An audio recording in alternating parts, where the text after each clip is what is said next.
పాకిస్తాన్ కోసం dragon country అయినటువంటి China Bharat మీద గూఢచర్యం చేస్తోందా? అందులో భాగంగానే భారత సరిహద్దు జలాలలో ఇప్పుడు డ్రాగన్ కంట్రీకి సంబంధించినటువంటి గూఢాచారి నౌక కదలికలు ఉన్నాయా అంటే అవుననే సమాధానం ఇస్తున్నారు కొంతమంది అంతర్జాతీయ నిపుణులు. ఇంతకీ భారత్కి పాకిస్తాన్కి మధ్య ఉద్రిక్తతల నడుమ చైనాకి చెందినటువంటి ఈ గూఢాచారి నౌక మన భారత జలాలకు సరిహద్దుల్లో ఏం చేస్తోంది, అక్కడ ఎందుకు మోహరించారు అనేది ఒకసారి మనం పూర్తి స్థాయిలో విశ్లేషణ చేసుకునేటువంటి ప్రయత్నం అయితే చేద్దాం. భారత్ సమీపంలో చైనా గూఢాచారి నౌక పాక్కు సాయం చేసేందుకేనా? ఆపరేషన్ సింధూర్ తర్వాత హిందూ మహాసముద్రంలో చైనా గూఢాచారి నౌక అయినటువంటి డయాంగ్ ఈ హావో కదలికలు కనిపించాయి. అసలు అది అక్కడ ఏం చేస్తుంది అనేది కనుక చూస్తే పాకిస్తాన్ సహా పాక్ ఆక్రమిత కాశ్మీర్లో ఉన్నటువంటి ఉగ్రవాద స్థావరాలను ధ్వంసం చేసేందుకు మన భారత బలగాలు ఆపరేషన్ సింధూర్ని నిర్వహించిన సంగతి మనందరికీ తెలిసిందే.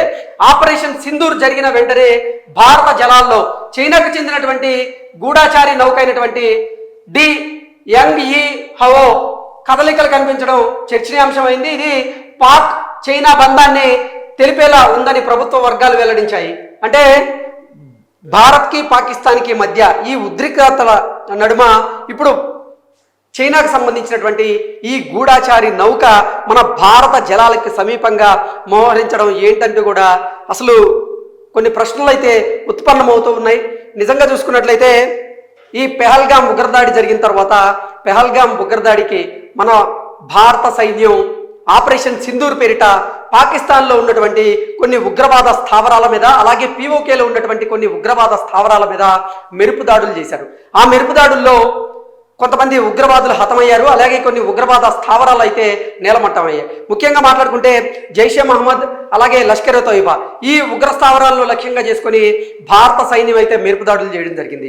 అయితే ఆపరేషన్ సింధూర్కి ప్రతీకారంగా పాకిస్తాన్ సైన్యం కూడా భారత భూభాగం మీద కొన్ని ప్రాంతాల్లో దాడులు చేసేందుకు ప్రయత్నం చేయగా మన భారత సైన్యం అలాగే భారత రక్షణ వ్యవస్థలో ఉన్నటువంటి గగలతన రక్షణ వ్యవస్థ S-400 పాక్ చేసినటువంటి దాడులను చాకచక్యంగా తిప్పికొట్టగలిగింది. అయితే ఇది జరిగిన వెంటనే చైనాకు చెందినటువంటి ఈ గూఢాచారి నౌక భారత జలాల్లో అసలు దాని కదలికలు కనపడడం ఏంటి అనేది ఒకసారి కనుక మనం చూసుకున్నట్లయితే అది మన భారత సంబంధించినటువంటి నౌకలు అలాగే ఈ జలాంతర్గాములు ఏవైతే ఉన్నాయో వాటి కదలికలను తెలుసుకొని ఆ సమాచారాన్ని పాకిస్తాన్కి చేరవేసేందుకే ఈ నౌక అక్కడికి వచ్చిందా, పాకిస్తాన్ కోసం భారత్ మీద చైనా గూఢచర్యం చేస్తుందా అంటూ చాలా మంది అయితే ప్రశ్నిస్తూ ఉన్నారు. ఈ మేరకు జాతీయ మీడియా కూడా ఒక కథనం అయితే రాసుకొచ్చింది. ఆపరేషన్ సింధూర్ నేపథ్యంలో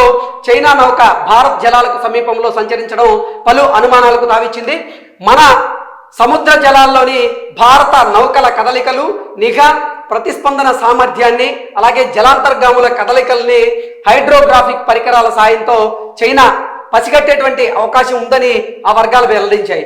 ఆపరేషన్ సింధూర్ తర్వాత అరేబియా సముద్రం, హిందూ మహాసముద్రంలో ఉత్తరం వైపున మన నౌకాదళం అత్యంత అప్రమత్తమైనటువంటి సంగతి మనందరికీ తెలిసిందే. INS విక్రాంత్ అలాగే బ్రహ్మోస్ క్షిపణులతో కూడినటువంటి యుద్ధ నౌకలు, జలాంతర్గాములు అక్కడ మోహరించబడ్డాయి. కాబట్టి ఈ బ్రహ్మోస్ క్షిపణులకు సంబంధించి అలాగే INS విక్రాంత్కి సంబంధించిన సమాచారం తెలుసుకునేందుకే వాటి కదలికల్ని తెలుసుకొని మన శత్రుదేశమైనటువంటి పాకిస్తాన్కి ఆ సమాచారం చేరవేసేందుకే చైనాకు చెందినటువంటి ఈ గూఢాచారి నౌక అక్కడ మోహరించినట్లుగా కొన్ని అనుమానాలు అయితే వ్యక్తం అవుతూ ఉన్నాయి. ఈ గూఢాచారి నౌకున్నటువంటి ఆ అధునాతన సెన్సర్లతో INS విక్రాంత్ సహా భారత యుద్ధ నౌకల కదలికలను పసిగట్టేందుకు వీలుంది.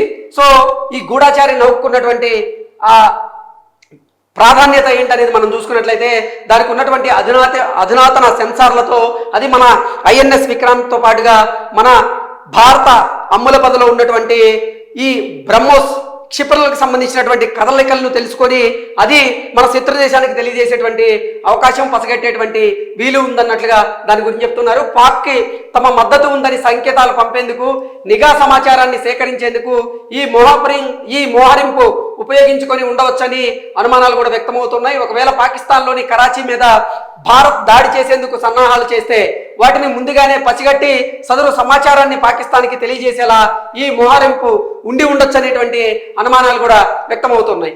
చైనా ప్రతిష్టాత్మక బెల్ట్ అండ్ రోడ్ ఇనిషియేటివ్ అయినటువంటి BRI కింద చైనా పాకిస్తాన్ ఎకనామిక్ కారిడార్ అయినటువంటి ఆ నిర్మాణం కూడా జరుగుతోంది.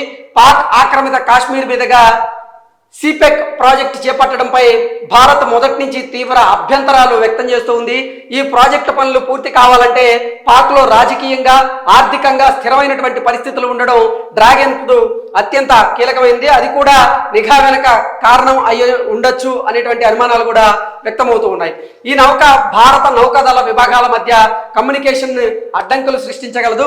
అలాగే యాంటీ సబ్మెరైన్ వార్ఫేర్ లో కీలకమైనటువంటి జలాంతర్గాముల రాకపోకలను ఈ మ్యాప్ చేయగలదు ఇది. అలాగే ఇక్కడ సేకరించినటువంటి సమాచారాన్ని పాక్లో నిర్మించాలనుకుంటున్నటువంటి మిలిటరీ లాజిస్టిక్ బేస్ కోసం కూడా ఉపయోగించవచ్చు. హిందూ మహాసముద్రంలో ఇలా చైనా నౌకల కదలికలు ఉండడం ఇదే తొలిసారి కాదు. 2024లో యువాన్ వాంగ్ 6 వంటి నౌకలను మోహరించింది. ఈ ప్రాంతంలో భారత ఆధిపత్యాన్ని సవాలు చేసే లక్ష్యంగానే ఈ చర్యలు ఉన్నాయనేటువంటి ఆందోళనలు వ్యక్తం అవుతూ ఉన్నాయి. సో ఒకసారి మొత్తంగా చూసుకున్నట్లయితే భారత్కి పాకిస్తాన్కి మధ్య ఈ ఉద్రిక్తతల నడుమ చైనాకు చెందినటువంటి ఈ గూఢచారి నౌక అసలు భారత జలాలకు సంబంధించిన సమీపంలో ఇది ఎందుకు మోహరింపబడింది అనేది మనం విశ్లేషణ చేసుకున్నాం. ఓవరాల్గా చూసుకున్నట్లయితే భారత జలాంతర్గాములు, భారత యుద్ధ నౌకలు, అలాగే మన క్షిపణులకు సంబంధించినటువంటి కదలికలు ఏవైతే ఉన్నాయో ఆ కదలికలను ఈ గూఢచారి నౌక పసిగట్టగలదు. పసిగట్టి మన శత్రుదేశమైనటువంటి పాకిస్తాన్కి సమాచారం ఇవ్వగలదు. కాబట్టి ఈ ఇరు దేశాల మధ్య జరుగుతున్నటువంటి ఈ భీకరమైనటువంటి పరిస్థితులు ఏవైతే ఉన్నాయో ఆ పరిస్థితుల దృష్ట్యా చైనా సంబంధించినటువంటి ఈ గూఢచార నౌక ఏదైతే ఉందో అది భారత సమాచారాన్ని పసిగట్టి అది పాకిస్తాన్కి పంపించాలి ఆ సమాచారాన్ని అనేటువంటి ఒకే ఒక లక్ష్యంతో చైనా కుట్రపూరితంగా వ్యవహరించి ఈ గూఢచారి నౌకను భారత జలాలకి సమీపంగా మోహరించింది. అయితే మనకు సంబంధించినటువంటి సమాచారాన్ని వెళ్లకుండా భారత సైన్యం నిలువరించడంలో సక్సెస్ అయింది. మనకి సంబంధించినటువంటి ఏ ఒక్క సమాచారాన్ని కూడా చైనా కానీ పాకిస్తాన్ కానీ తీసుకోలేకుండా కట్టుదిట్టమైనటువంటి భద్రతా ఏర్పాట్లు చేసి మన వాళ్ళు ఆపరేషన్ సింధూర్ అయితే కొనసాగించారు. ఆపరేషన్ సింధూర్ ఇంకా కొనసాగుతూనే ఉంది. ఇరు దేశాల మధ్య కాల్పుల విరమణ ఒప్పందం కుదిరినప్పటికీ ఆపరేషన్ సింధూర్ కొనసాగుతూనే ఉంది. మన భారత ప్రభుత్వం, భారత ప్రధాని కూడా ఆపరేషన్ సింధూర్ కొనసాగుతుంది.